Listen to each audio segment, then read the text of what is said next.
So welcome. Let's get started. Yeah, we'll do the call to order. So welcome to the Thursday, August 8th, 2024 electronic meeting of the Greenbelt Advisory Commission. This meeting is being held electronically.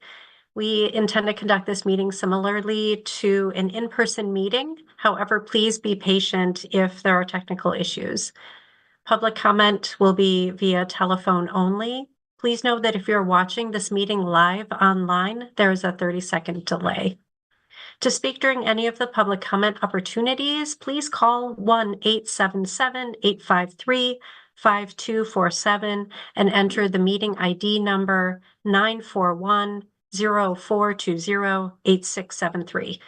Again, the number to call is 1-877-853-5247 and enter meeting ID number 941-0420-8673. This information is also available on the published agenda in the public notices section of the city website and on the broadcast of this meeting on CTN channel 16, AT&T channel 99, and online at a2gov.org/watch-CTN. Please note that if you do call in for public comment, you must enter *6 to unmute yourself. Okay, so item 2 on our agenda for today is roll call. So I will go ahead and start that and call on each of you. So Chairperson Riggs, I am attending from my home in Ann Arbor. Commissioner Bloomer. Here, attending from Traverse City. Thank you. Commissioner Boggs. Here, attending from my home in Ann Arbor, and not the clouds it appears that I am in. Commissioner Schuler. Councilperson Radina. Here in Ann Arbor. Right. Commissioner Armstrong. Here in Ann Arbor. Commissioner Laramie. Here in Ypsilanti. Great. Commissioner Buzzard. No, and Commissioner Johnson. We're from Ann Arbor. Excellent. Okay, well, we have quorum. Next is approval of the agenda. So I need someone to make the motion to approve the agenda. So moved. Okay, we are always doing this. Okay, all right, thank you, Councilperson Bloomer, and seconded by Armstrong. And is there support? Oh, we got support. And then all in favor, aye. Aye. Aye. Any opposed, say nay. Okay, the agenda is approved.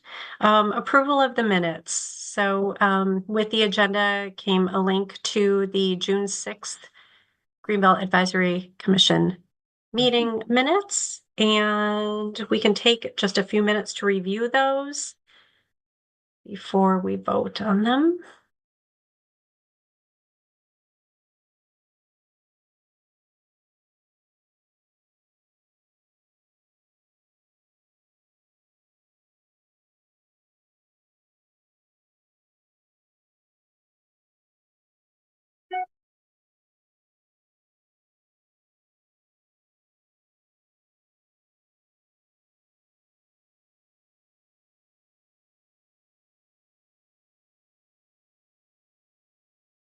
Has everyone had enough time to review those? I've read. Okay, great. Does someone want to make a motion to approve the minutes? Commissioner Boggs, great. Is there a second? A second. Great. Bloomer, thanks. All in favor, say aye.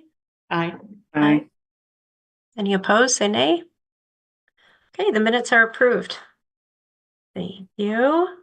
Moving along to public commentary on the agenda.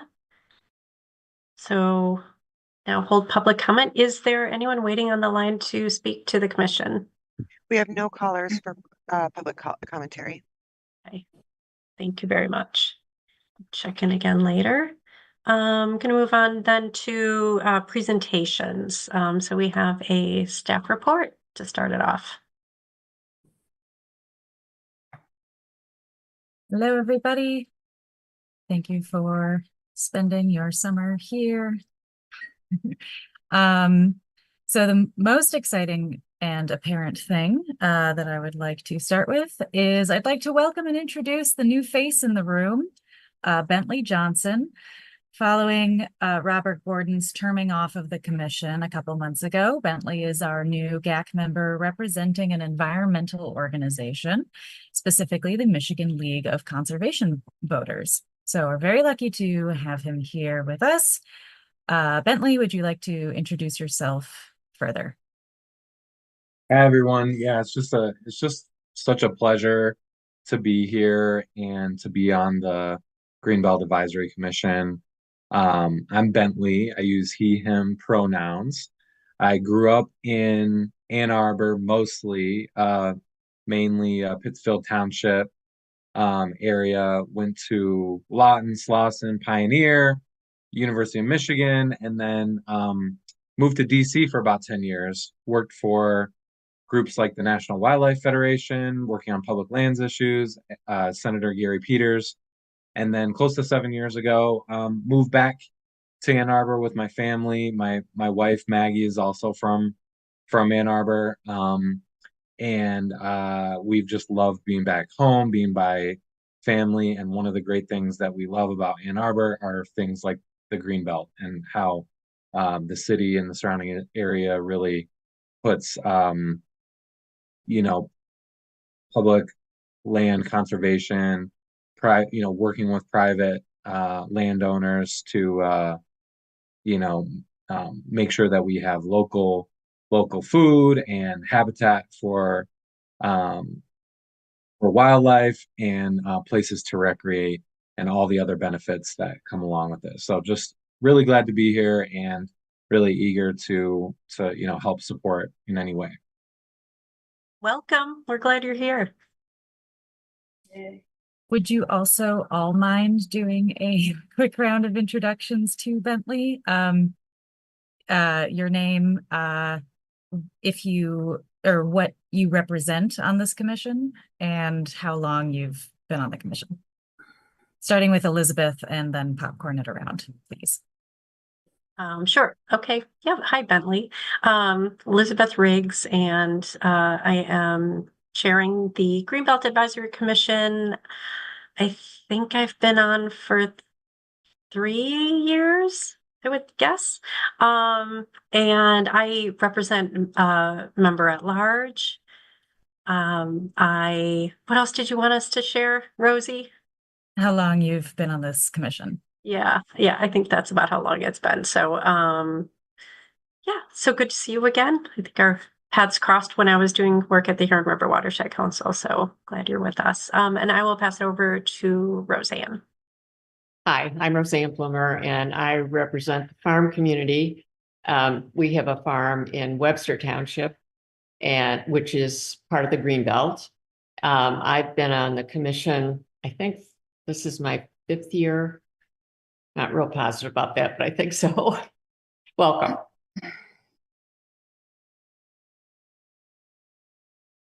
And send it to somebody else. Probably me for going, excuse me, for going in alphabetical order. Excuse me, or not. I'm Jason Boggs, and I'm going to go next because I need a minute. Dee, why don't you go? Yeah, I'm Dee Armstrong. I also am a member at large, and but I used to work for the natural area preservation, and my training is in avian ecology.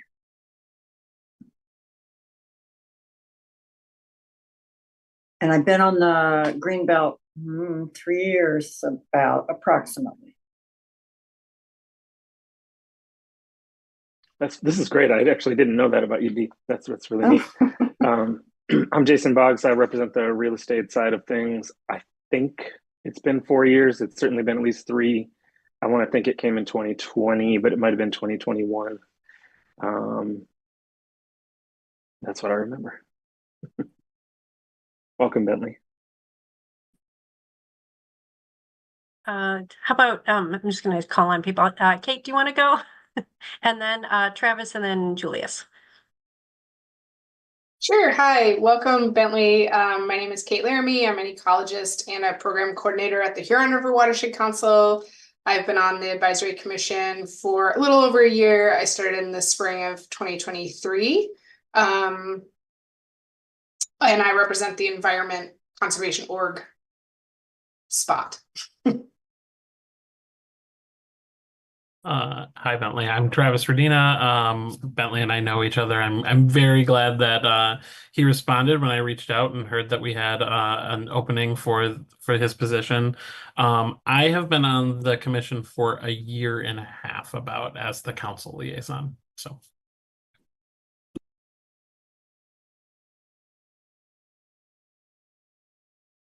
And Julie, so if you're able to, can you come off of mute and just introduce yourself or giving a name, what kind of role we represent on the commission, how long you've been on the commission?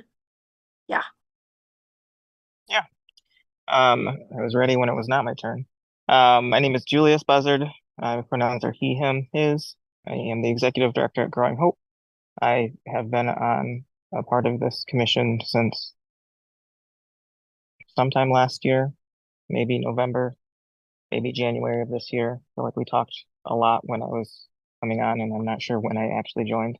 And I don't know if or what I officially represent on this commission, but I am the executive director at Growing Hope, so a nonprofit in Ypsilanti that works with, urban growers, but also I support I'm on the Food Policy Council for our county, and the Black Farmers Fund in our area as well, and sort of approach this the work of conservation through a lens of land access.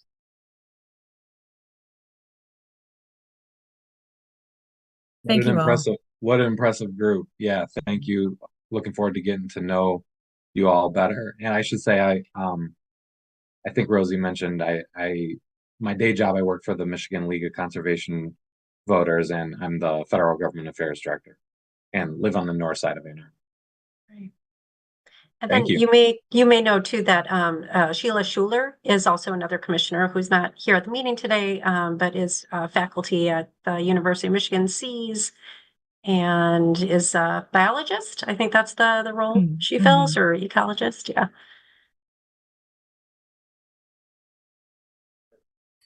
Thank you. Well, on the note of getting to know everybody better, I have an update on something relating to that, which is that we have been informed that we may meet in person if we would like to.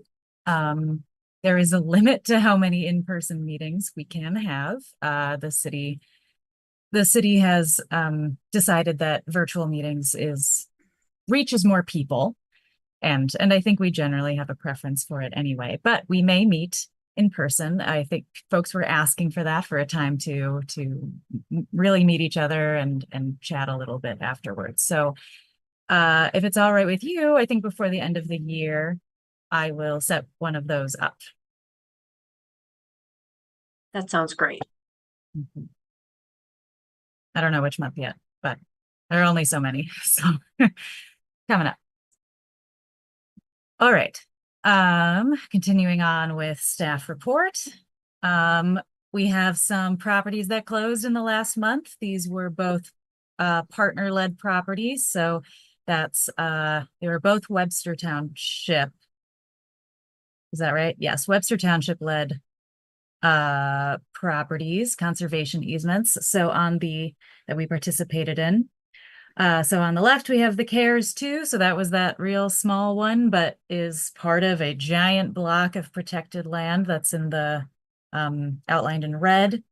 The one south of that, labeled Legacy Land Conservancy, was the Amazing Pop. If you remember, that closed earlier this year as well. And on the right, the Hayden property, which was only approved, our contribution was only approved just earlier this year. So they got that done real quick. That's next to Legacy's Woodland Nature Preserve, and that has a creek running through it. That was really good. I think NATAC identified some floodplain forest there. NATAC being the Technical Advisory Committee for Washtenaw County Parks, who we partner with often. So they both closed successfully. So good job, Webster Township. Happy to have those on the books.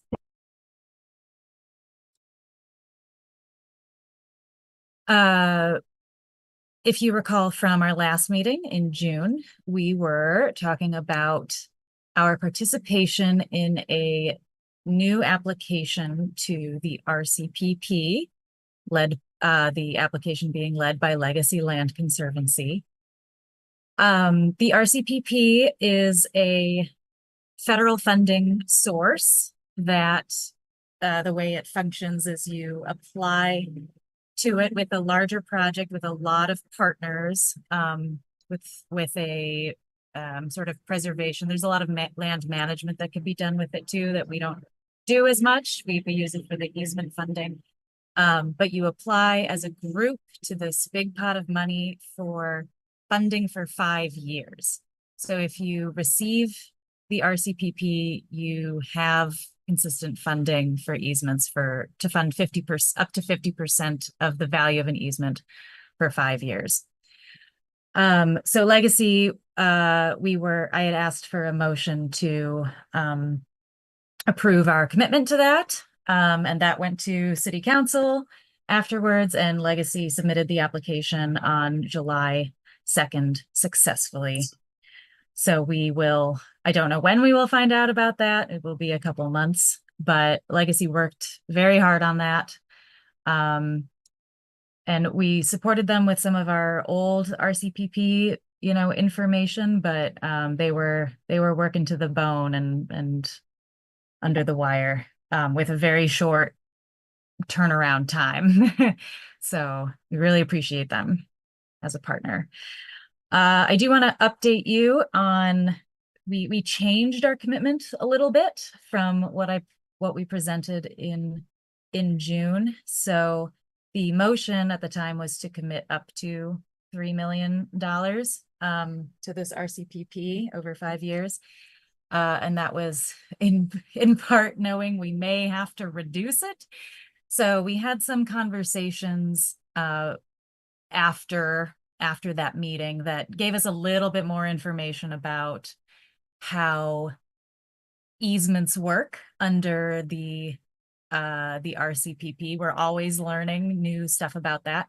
So some of the information we received just kind of added to the risk that we're taking. And so we wanted to drop our risk a little bit by dropping our total commitment from 3 million to 2 million. So it's still a significant amount of money. So we would be committing $2 million and NRCS would be giving us $2 million. And we probably won't hit 800 acres either under this. It'll probably be less than that. So just wanted to let you know on that once if this grant comes around. Any questions on that particular item? RCPP, we'll talk about it over and over, Bentley, and then our different federal funding stuff. You may know about it, but yeah, this takes repetition. All right. My other staff report item was that also at the last meeting, you all recommended or motion to accept our 3 awarded ASAP ALE grants. And those went to council as well. And they are now, those parcel contracts associated with those are now being signed by our leadership. So we can get started on those 3 projects very soon. That's great news. Thanks for the update. Getting that money. And that's the end of my staff report. So I will move on to budget if that is okay. Great. Okay, some things have changed this time in our open session budget. So CARES 2 and Hayden have closed, so they're staying on the list, but highlighted because they're done. I have moved DeForest Salem up onto here since that's been approved by council as well. That is the county-led project to which we are contributing. I think actually relatively close to being done. They only have the easement deed left to write, so I think that'll either close this year or January, February, actually. So that's good, earlier than I thought. Have not heard any news on Fletcher. Divine, we do have a conservation easement deed written now that is going through the attorney. And that's good, that's moving. And Heller, the township, which is a township project, they have submitted their documents to us for review, and we are currently reviewing them. The GAC fund balance is still as of last March. We don't have the one that will be produced for the end of June yet. That money there, the 4.2 million, includes what we were paid back from the Buy Protect Sell sales. We also now have a separate account. This is all still within Greenbelt money, of course, but we just have a sort of separate account where that BPS money went back into, so we can kind of, on the back end at least, kind of know we can put that money back into Buy Protect Sell, basically, and we know that. That won't ever be reflected here, but it's important to me as a reflection of the seriousness of continuing Buy Protect Sell, that it has its own category in our financial system now. So I think that's cool. And so in regards to Buy Protect Sell, so this last number here, GAC fund balance, less commitments, everything in closed session. So I want us to think about as this fund balance kind of, is racking up a little, I want us to think about a good amount of that set aside for the next Buy Protect Sell, since it takes a lot of capital up front. So even though this says we have almost 2.5 uncommitted, like we will need at least $1 million of that probably to go and purchase our next Buy Protect Sell property whenever it presents itself. Any questions on this budget?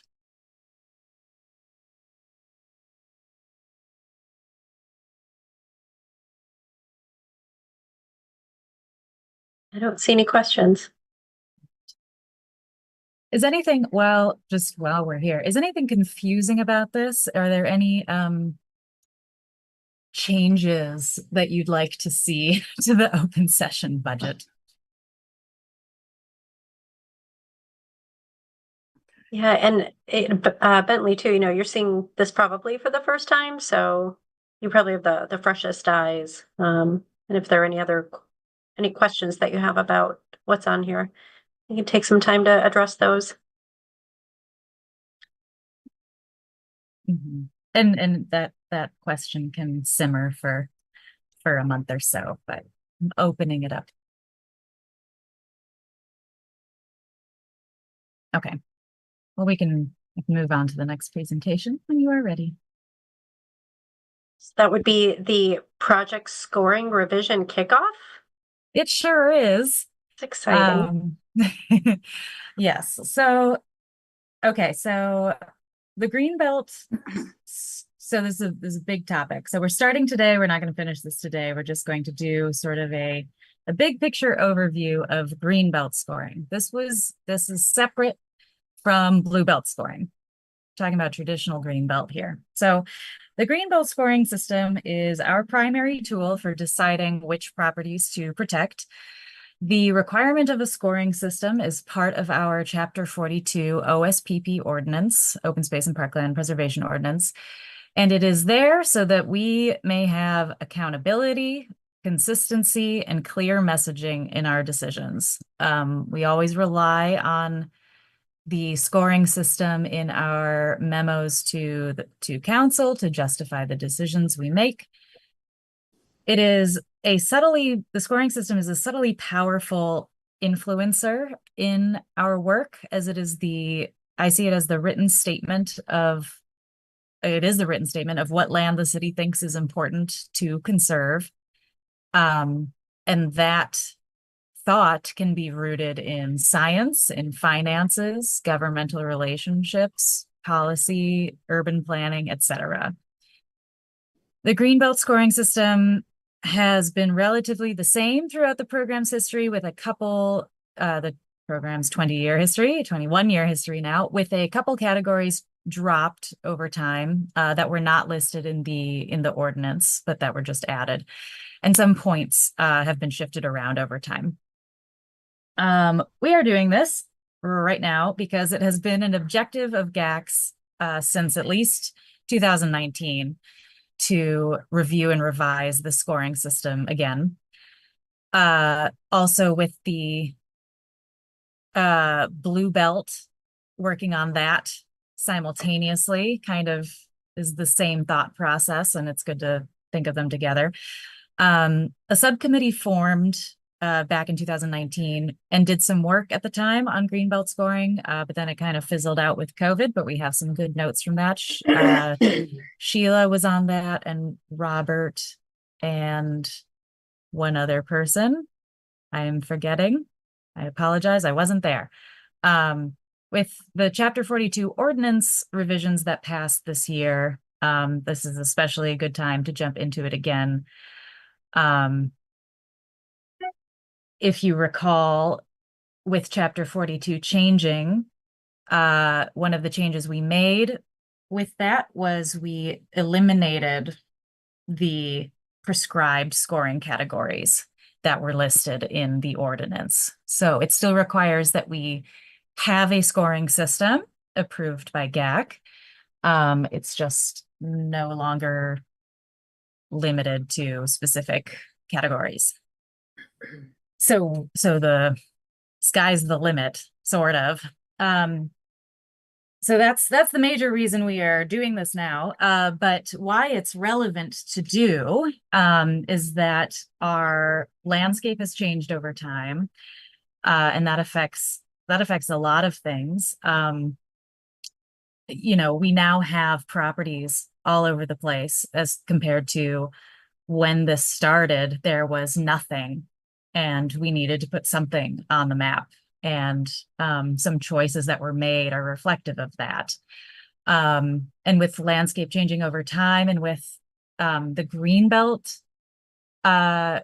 changing over time in terms of that we have proved ourselves, or that, you know, the land has changed. The land that's left is different perhaps than the land that was there, that has already been preserved.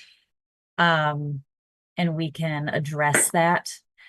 Some categories, I'm going to skip, some categories are no longer applicable or relevant. That, you know, some of that has to do with the landscape and our strategic plan, right? The big one that's no longer really relevant is that our scoring system includes reference to farmland complexes, which are not in our 2019 strategic plan, not even sure they were in the one before that.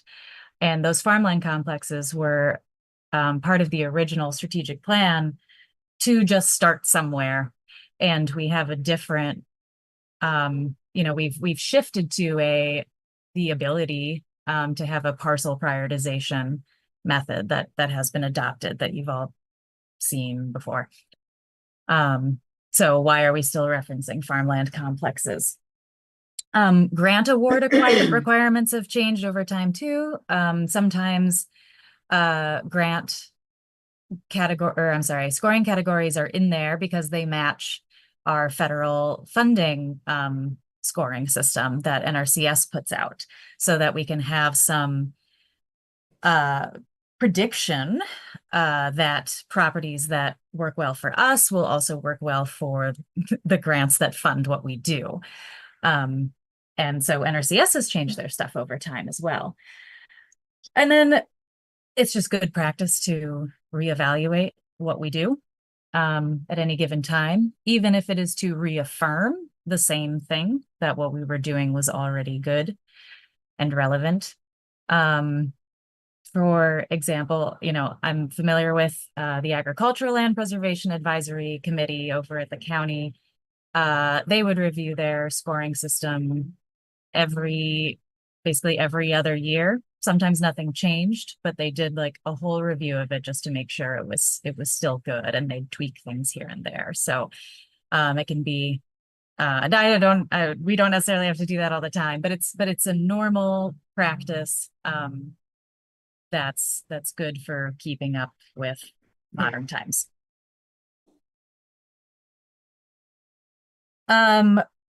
So I want to do this Greenbelt scoring review and revision over the next couple months. Hopefully finishing it by the end of the year, which the Blue Belt I think will also be finished by the end of the year, so we can start 2025 off real strong in our new direction.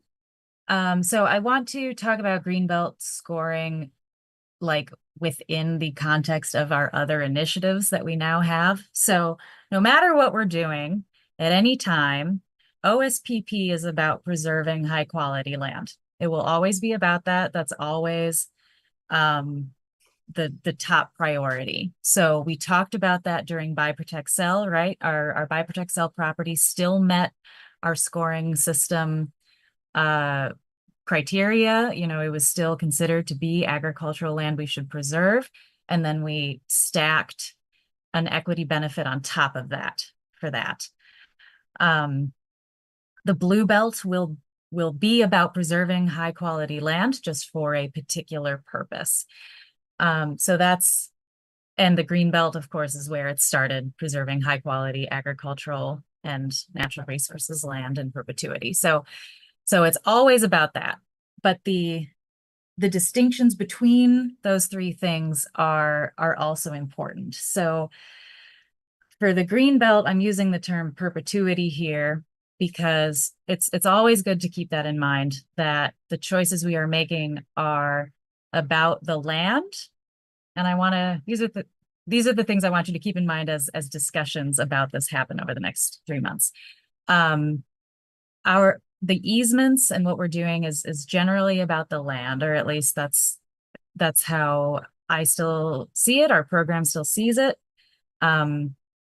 because that is what is being protected forever, the land. The people change, the land management practices change, the land is, and its base qualities are there generally forever.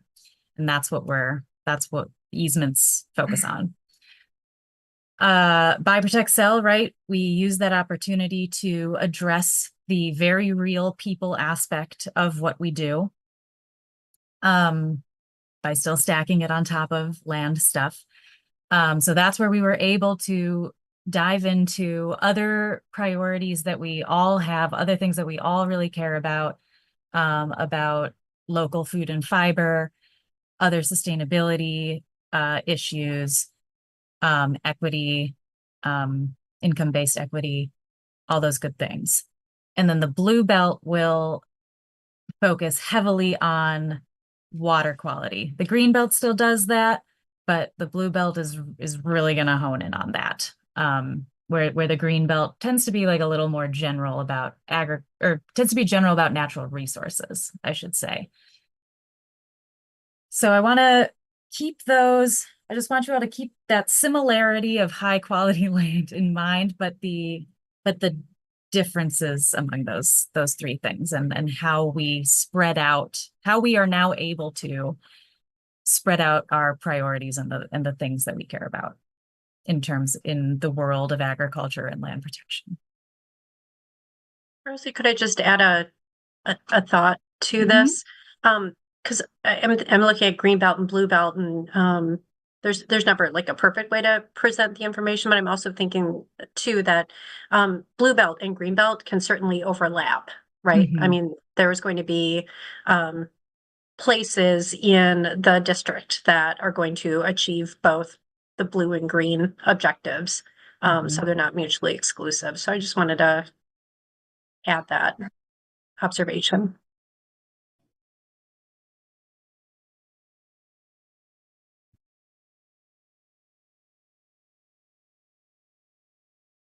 Any other, I welcome comments on at this point. If I could say one thing, I'm not sure what you're referring to when you talk about farmland complexes. But I think one thing Exactly. we recognize is that most farms need to be larger today than they were 20 years ago to be economically viable. And so having large blocks of land, I think, remains important. And I think it's also important in that it supports the infrastructure that's necessary for agriculture to be viable in an area. So I just throw that out. Yeah, and Roseanne, that aligns so perfectly with the original philosophy of the first Greenbelt strategic plan was when you looked at the map, when we look at that circa 2000 map of the Greenbelt district, there just wasn't a lot of protected land on the map yet. There was some, but not what we have today by any means. So back then, the staff and the Greenbelt Advisory Commission collaboratively designated these polygons that were large swaths of target areas. It wasn't down to the parcel, but it was a target area that said, this is where we should generally be focusing on our efforts on building 1,000+ acre blocks of protected land in this community, in this subset of the Greenbelt District community. But then as more and more parcels were put on the map as Greenbelt protected lands, and our partners did as well, it became less, those farmland complexes, those target areas became more and more filled out. And so then we were able in our 2019 strategic plan to pivot toward, we filled this out enough that we can start to strategically pick off parcels at a parcel level that continue to build on those existing blocks and connect existing blocks of protected land. So we spent enough time. We spent 15 years filling out overarching goals of where we should probably do work, and now are down to the more home stretch of let's fill in strategically what we have left with the funds we have. Okay, thank you. Yeah.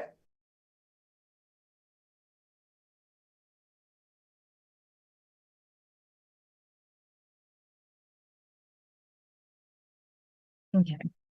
So before we go and change everything, I wanted to take this time to go over what our existing scoring is. A lot of it is, all of this is usually addressed in the background. I usually present to you just, you know, the culmination of these things, the percent of these points that a property has earned. So I don't want to spend an exhausting amount of time on this. In preparation for the next time we talk about this, I will send you the documents that explain these things. But just in the sort of the interest also of, you know, laying this out in a public sphere, wanted to show it here and kind of talk about it. So these are all, if I recall correctly, these are all the ones that were, this is our current system for agricultural land. So land that is greater than 50% agriculture. And I think these were all ones that were required by the ordinance, but I'm not 100% sure about that. Certainly most of them. So we have type of ag land, which is prime farm soils, percent covered in prime farm soils. That's a major ACEP category. That is the predominant way that we say this land itself is good for agriculture. We have parcel size, so more larger parcels get more points than smaller ones. Road frontage, more road frontage is better than less road frontage. That's kind of talking about, that's talking about a lot of things, sort of potential for development, primarily that. Wetlands or floodplain, more wetlands is good. We want to protect wetlands. Groundwater recharge is a binary info that we have that is likely something to change under this revision, kind of probably to align a little bit with whatever we choose to do with the blue belt. Yeah, at least the measurement is going to change if we keep this category, because we don't understand it, unfortunately. Natural features, more natural features is better. Distance to city limit, that category only gets 1 point. GAC at some point decided that was not very important. So if it's within a mile of the city, it gets a point. If it's not, it gets no points. I think that's supposed to be a measure of urgency as well, potential for development. Adjacent zoning classification, and I will lump this with adjacent land use in the next column. These are both trying to talk about preserving agriculture where there is more agriculture, thinking about the potential for preserving large blocks of ag or natural land. Ag preservation district, that is referring to land use maps on the township level that they have. Sometimes it's zoning, sometimes it's just future land use. It was something they were required to have to qualify for some funding a long time ago. So everyone still has that, but they're not really required to anymore. So that's an example of a category that might not be relevant. PDR ordinance, another example. Nearly every township has one. Everyone that we work in has a PDR ordinance. Percent nominated. So, right, landowners can submit to conserve just part of the total amount of land that they own, carving out pieces. So this was saying if it's 100% nominated, that's better than 60% of it. Percent harvested, also, which is percent in agricultural use. More there is also better, but that category kind of works along with natural features and wetlands. You can have different combinations of land uses and still score similarly. Proximity to protected land, that's again getting at a more real or existing condition of protecting large blocks of land. Scenic or historical value, that's kind of like, can you see the farm from the road? What value does it supply in that way? And has it been a farm for a very long time? If it's a centennial farm, it can get a point there. The farmland complex, that's what we were referring to in the old strategic plans, contains Huron River, a tributary. So that was trying to get at the water quality function. And then we have two categories that are about, that usually have to be added in later, about how much money or how many partners we have for this project. Is the county involved? Are the townships involved? Do we have federal funding? And then is the landowner willing to donate anything? So those two are very people oriented and change over the life of the project as well. Questions about those? Is any of this not, now that I'm explaining it, since I usually talk about just the total points or whatever, is any of this not what you expected?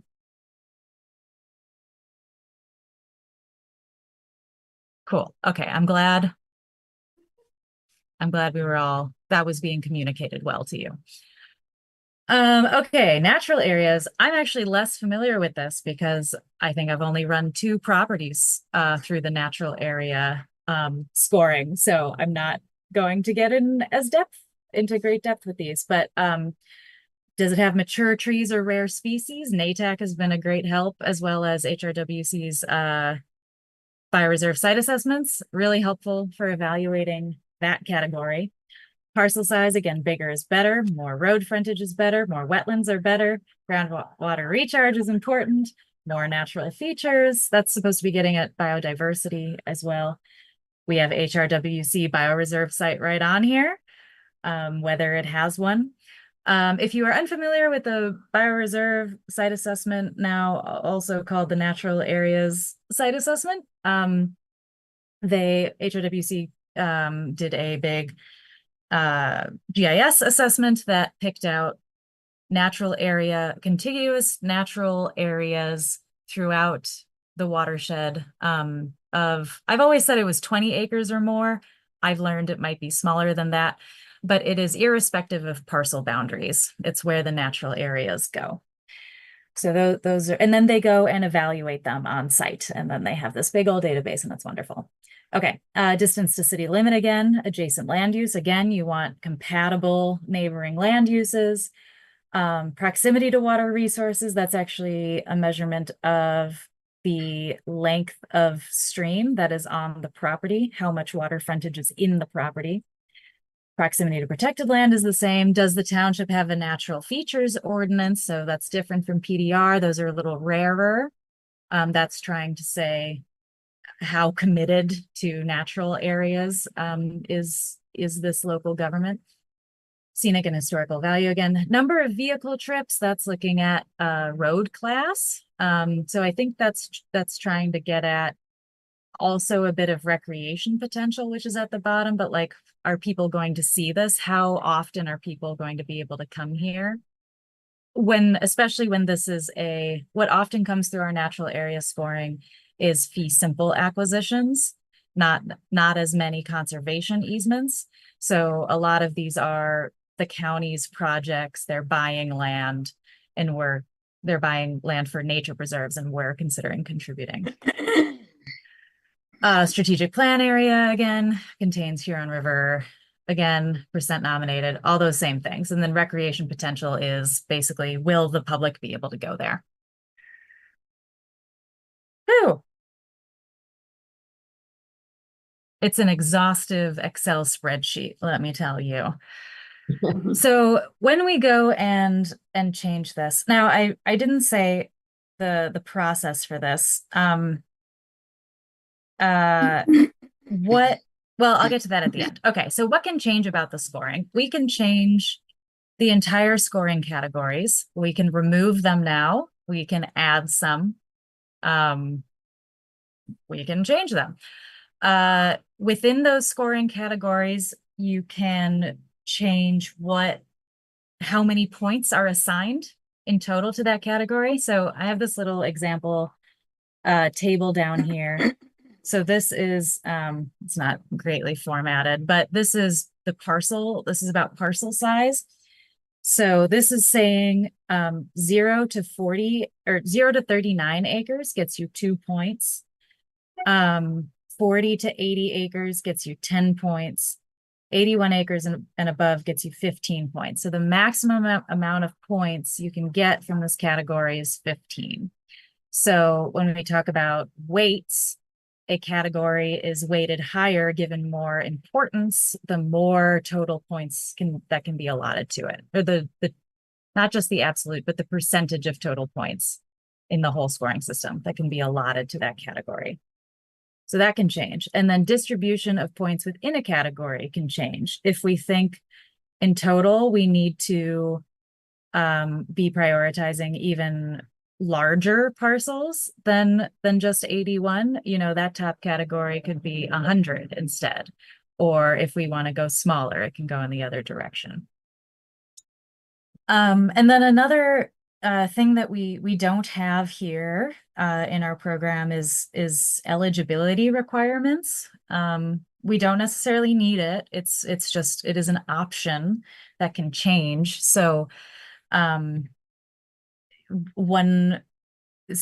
lot of the properties that come in are zoned agriculture, for instance, but occasionally we get some that are zoned like commercial or industrial, and that can be challenging because it ends up costing a lot more for one. You might wonder if that's what the township wanted. If it was zoned not agricultural, do they want it to be agricultural? Things like that. The county has a set of eligibility criteria. So again, not unheard of. Even within agriculture, right? We sort of have an eligibility of like, if it's going to be, we have eligibility of it has to be agriculture or it has to be natural area. That's it. It can't be a building site that someone is going to tear down and turn into agriculture. We do have some level of eligibility. It can be increased if we are interested in that. and that's just like what I'm used to. What I hope to do over the next couple months is read a ton of other systems across the country and maybe expand this a little bit. The committee that formed in 2019 that had really good notes are very much aligned with kind of what I was already thinking, but both my thinking and that scoring committee were limited by what we already had or what we were required to do under the ordinance. And we need to spend some time thinking beyond that a little bit. So the process that will occur for this scoring review is mostly at the staff level. I want with GAC responses, like we've kind of been doing, where staff prepare something and send it to you as homework, or we might just do it in an open session. It'll be a little less involved, like we did for the eligibility and scoring criteria for BioProtect Cell, but a little less involved than that, because that was creating something from scratch. That was a whole new idea for all of us. This is a little more familiar, so we'll do more of this on the staff level. But one of the things I definitely will want GAC input on is like those weights, is those points. We'll do like a survey where I give you, once we've decided on categories, I'll give you those categories and a chunk of points, and I'll ask you to assign them to the different categories. So lots of stuff in the next couple months. Thank you for listening.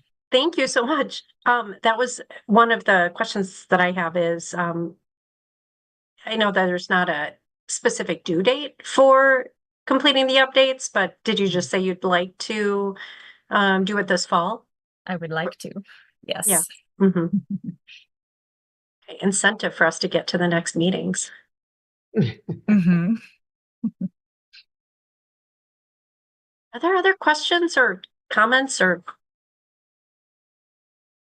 about what Rosie's presented and the type of engagement that staff is looking for from us?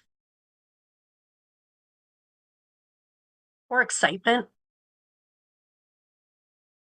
Yeah, oh, go ahead. Oh, I was just gonna say, yeah, I'll just say I'm excited to see how the new criteria overlap with the Blue Belt criteria. I think it makes a lot of sense to be doing both, kind of at the same time, given the overlap. So makes a lot of sense to me. Did I miss any high points, Remy? You have a little more history with this. No, only to reflect that or restate, this has been a long-standing priority of the Greenbelt program, is to update our scoring system. But as you all are well aware, there's lots of priorities. A priority was to bring Rosie on board and add capacity. A priority was to build out the very first BioProtect Cell acquisition, RFP, and sale. A priority was to overhaul Chapter 42, the ordinance that governs us, and a priority was to establish the Blue Belt. So there has just been a lot of priorities, and I'm happy to say so many of those have been checked off the list, but we're here now. And it, as Kate said, that is exactly the kind of parlay synergy that we're looking for. While we establish this new Blue Belt effort, it can connect with this scoring overhaul that is overdue and tied to our 2019 strategic plan. But yeah, we are making progress all along this timeline, checking all these things off of our lists, but it is taking time. So appreciate everyone's patience. I don't think anyone here was part of no one here was part of the original scoring committee in 2019, which of course collapsed due to COVID. That was really the main driver. But here we are, the great resurgence. So thank you.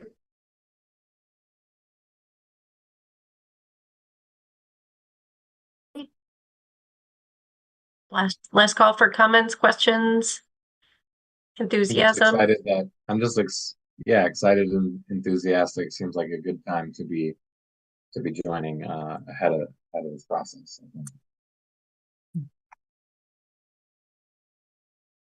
And talking about priorities, if I have to put one in front of the other due to workload, the blue belt is a little more important to me to just get it up and running. But I am presenting this to you to remain accountable and give me a timeline. So. Okay, well, we'll look forward to helping keep you honest. Thank you very much. Rosie? I did have just one more quick comment if there's time. Just so that you're aware, Rosie, we have HRWC has made some progress on updating the bioreserve map also. So whenever you do get around to kind of factoring that into the scoring one way or another, feel free to loop me in. It mainly involved just updating the 15-year-old aerial imagery and data layers. But something to think about. You're redoing the polygons? Yeah, okay. Oh, wow. Okay. Yeah, my colleague Melina Packy Rodriguez in our office has been redrawing the polygons, or just really checking that development hasn't occurred in the areas in the last 15 years that would redraw the polygons. So it's a full reassessment of the aerials. She's done a really good job. It's been a lot of work. I think, yeah. So I was wondering, we work with so many partners, and have they done similar revisions? I guess most of them kind of came along with the county, and has the county done revisions and stuff? So you have sort of local experience as well. Yes, yeah. I don't know much about what the township's decisions have been with their scoring, but yes, at the county, Alpac reviews and revises parts of their scoring like every year or every other year. And I have worked with them on that. Yeah. We never did we never went into it thinking everything could change. And while there's technically the possibility of that here, sure, I don't think that's really gonna happen here either. The county is also limited by their ordinance. They have categories that are required, just like we did. But they like to change the points assigned a lot and the measurements used. Okay. And just so everyone here understands, I'm sorry if I'm repeating this, Rosie, but the ordinance did dictate to a large degree the categorical priorities that we were taking into consideration with our scoring system, though GAC did have the ability to add some on top of that for weighting. But the program itself, far as I understand, I wasn't here for it, but had a scoring system established in its inception, so circa 2003, and then an overhaul, readjustment of weights, and a few more GAC added criteria were tacked on in 2010, and then that has been our scoring system since, without any revision. So when we were revisiting this in 2019, it felt like a similar amount of time had passed and a similar amount of lessons had been learned to inform another revision. But then, as I said, COVID, best laid plans. Here we are.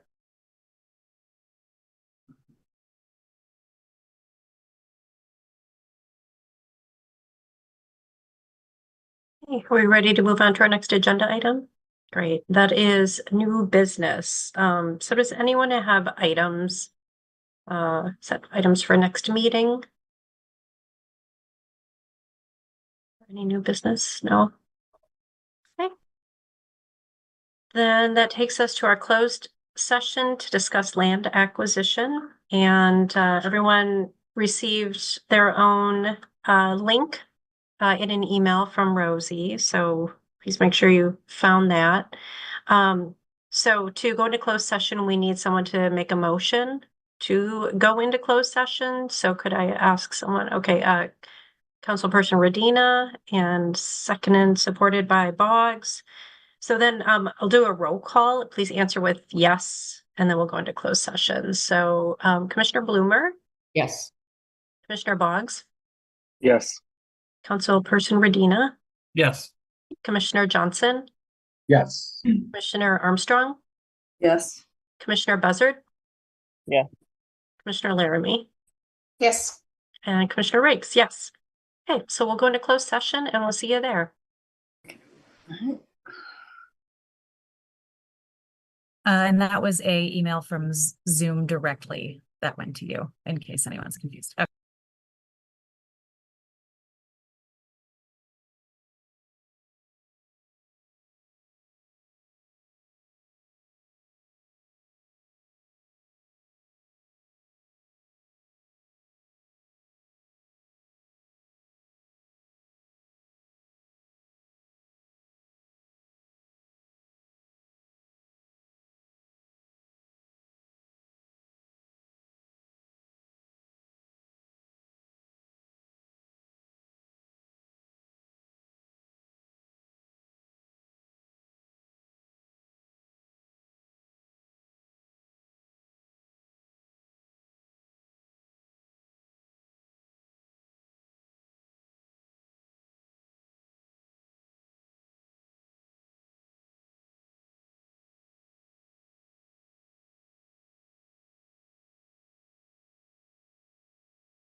I always forget this. Do we need a roll call to come back into open session?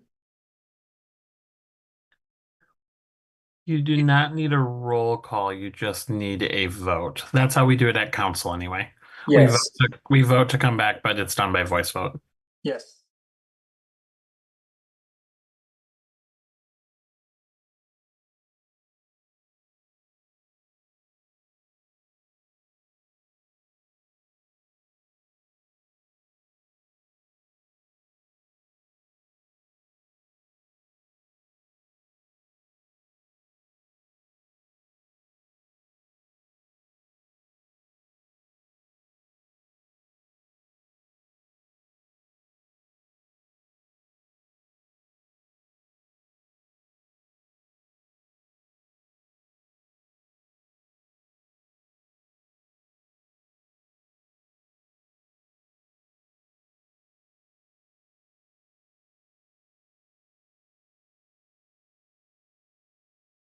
So we are back from closed session.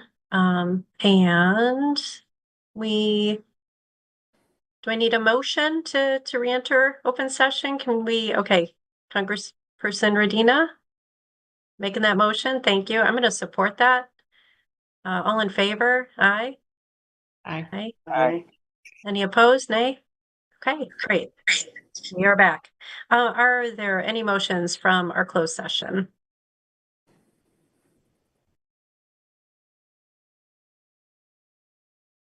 I think Commissioner, yep, there we go. I'm going to make a motion to decline city participation with Scioto Township in the acquisition of a conservation easement on the property identified in the application ID 2023-6. And is there support? Councilperson Radina, thank you. Is there any discussion? Okay, all in favor, say aye. Aye. Aye. Any opposed? No. Okay, the motion carries. Thank you, Commissioner Buzzard. Moving along on our agenda is public commentary. We offer 5 minutes max speaking time for anyone who wishes to address the commission. And is there anyone who would like to address the commission? There are no callers. Okay, thank you. Next on our agenda, communications from staff and commissioners. So this is a time if there's anything Greenbelt related that anyone has to share.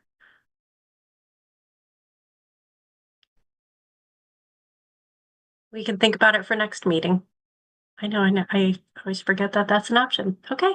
All right. Well, if there's nothing from staff, commissioners about communications, then we are to adjournment. And does someone want to make that motion for us to adjourn? Okay, Commissioner Boggs, and is there support? Support. Commissioner Bloomer, thank you. All in favor, say aye. Aye. Aye. Any opposed? Okay, motion carries and we are adjourned. Thank you, everybody, and especially thank you, Rosie, for all of your prep work, and welcome to Commissioner Johnson.